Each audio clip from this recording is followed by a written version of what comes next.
علی اور زینب ایک چھوٹے سے شہر میں اپنی امی ابو کے ساتھ رہتے تھے۔ گرمیاں تھیں اور چھٹیاں شروع ہو گئی تھیں۔ ایک دن علی اور زینب کے امی ابو نے فیصلہ کیا کہ وہ اس بار گاؤں جائیں گے تاکہ وہاں کی خوبصورت فضا میں کچھ دن گزار سکیں۔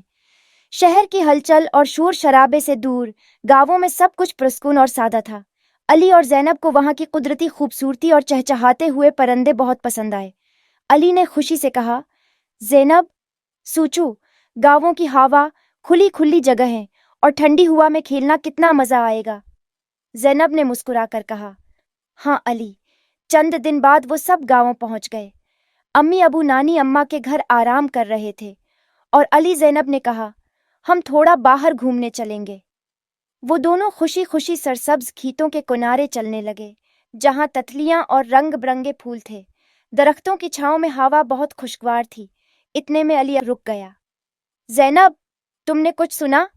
زینب نے حیرت سے پوچھا۔ کیا؟ علی نے کہا، کسی کی آواز آ رہی ہے، کوئی مدد مانگ رہا ہے۔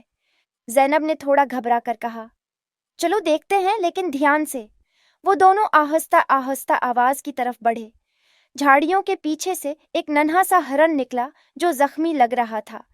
زینب نے نرمی سے کہا، بیچارہ ہرن، ہمیں اس کی مدد کرنی ہوگی۔ علی نے اپنی پانی کی بوتل نکالی اور زینب نے جھاڑیاں ہٹائیں۔ ہرن تھوڑا سا کانپا، مگر ان کی نرمی سے وہ سکون میں آ گیا۔ زینب نے دھیرے سے کہا، علی، ہمیں فوراً کسی بڑے کو بلانا چاہیے۔ علی نے فوراً نانی اماں کے گھر کی طرف دوڑ لگا دی اور زینب ہرن کے پاس بیٹھی رہی، اسے دلاسا دیتی رہی۔ تھوڑی دیر بعد علی گاؤں کے ویٹنری ڈاکٹر اور نانی کو ساتھ لے کر واپس آیا۔